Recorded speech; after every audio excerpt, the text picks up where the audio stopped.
Joining a gym is a rather big event. It usually is accompanied by bold statements such as, I'm going to go 3 times a week minimum, or time to get the body of my dreams. Cut to 5 weeks down the line and you've been twice, one of which was your induction. First, the obligatory tour. If you're lucky enough, like me, to have been born pretentious, then the gym you've chosen will offer you a free day pass and the tour of the gym. This tour will consist of being shown around by a members consultant, or as I like to call them, arseholes. They will sit you down and ask you for your goals. Like me, you might not have thought this through. It's imperative that you do so. You need to look like you are serious about this venture, because otherwise you'll be putty in their hands. And before you know it, they've convinced you that you want bigger quads, which is gym talk for thighs, and you're having to discreetly Google, what is a squat? The tour of the gym is effective mainly because it will make you realise that you will never be good enough. You'll be shown people sat on machines looking like they're on the world's worst roller coaster. You'll notice people with a soaking wet back sprinting on the treadmill, or you'll see people lifting colossal weights over their heads, then grunting really loudly to let everyone know they're still alive. It's at this point you will be persuaded to join. £40 a month? Sign me up. I want to be a part of this exclusive group of great individuals. And so you will sign the contract and you'll be a fully fledged member. If you're posh enough, they will give you a membership card. You can practice this falling out of your wallet by accident when paying for something. It's a really great way to subtly show the cashier that you are better than them. You may instead be given a PIN number.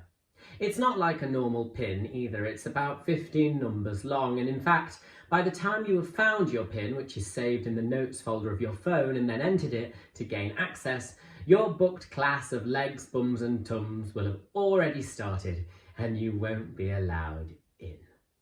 So, you've arrived at the gym. Where the hell to begin? Well, I'd start with the locker room. Joke. Although really, if you were an ultra serious one about this, you will have already gone out and spent at least £120 on new gym gear. You know, to give you that kick start you've been needing. So, unless you want to pay £15 for a padlock, bring one with you and head to the changing rooms. You've got to the gym floor now, wearing your new Nike shoes and matching gear. Now it's time to do what any decent human being would do in this situation and head straight to the treadmill, bike or cross trainer. Why? Because you have no idea what else you could do. While warming up, you already start mentally imagining what you can eat after you've finished, and once you find yourself Googling how many calories are in a Kit Kat, then your warm-up is officially over. Now it's time to move into the weights room. Really? I hear you ask. And I reply with no. Why? Because, well, you're not allowed in the weights room for at least 6 months. Your insecurities won't let you fraternise with the big boys. The weights area is frankly for those who are serious about the gym. The people in there will usually be wearing a vest that might say, just do it, or they will be in a skin-tight top that shows off their muscles or hernias. Never speak to those people. You may see a muscled man wearing a top that says gym and tonic or something hilarious like that. Do not, in any circumstances, speak to them. They may look friendly, but they are, quite frankly, not, and they have no place in a civilized society. Over the first few weeks of the gym, you will have stuck mainly to cardio. And after that, you can start to incorporate what we call resistance machines into the mix. These machines are so called because it's impossible to sit on them and not play on your phone. You simply can't resist them.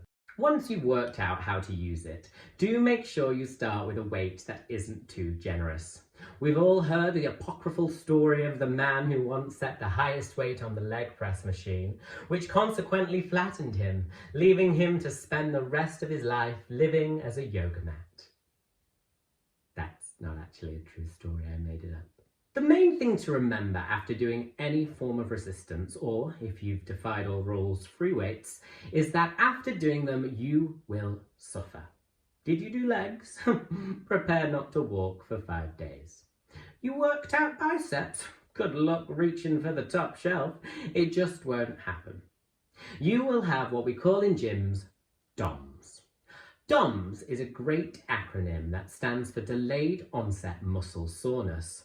And if you use it in conversation, you will also be awarded 10 dickhead points. Here are some everyday examples you can use. Oh, I can barely walk. I trained legs 3 days ago and I've still got DOMS. Oh, I didn't stretch after working out. This DOMS is agony. Or, maybe more subtle. Could I have a skinny vanilla latte with an extra shot of I wish I didn't have DOMS, please? Talking of dickhead points, social media.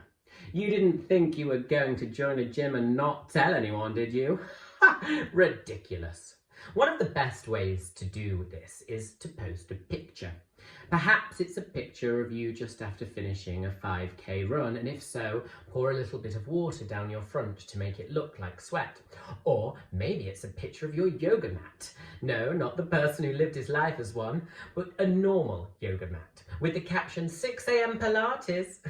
Either way, it's pretty compulsory you inform everyone that you gym, because if you don't, then why have you even joined? If you haven't already given up or died, you may still be going to the gym. You may even find yourself having what we call gym guilt and crave to be back on those machines, smiling and giving a knowing nod to those who you regularly see at your gym and now recognise. And it's at this stage you will start to have an urge to give other people advice. Moreover, people may ask you for advice, and if this happens, then do all you can to resist. It is not in your interest to offer any advice to anyone if they ask. The only time you can ever give advice to another person about the gym, and this is very important, is when it is unsolicited. So, there we have a few handy but important pointers teaching you how to gym. Now drop and give me 10 sit-ups. And then immediately after, lift up your top to check if you have abs. Do you have them? No, and you never will. But hey, at least you have the gym.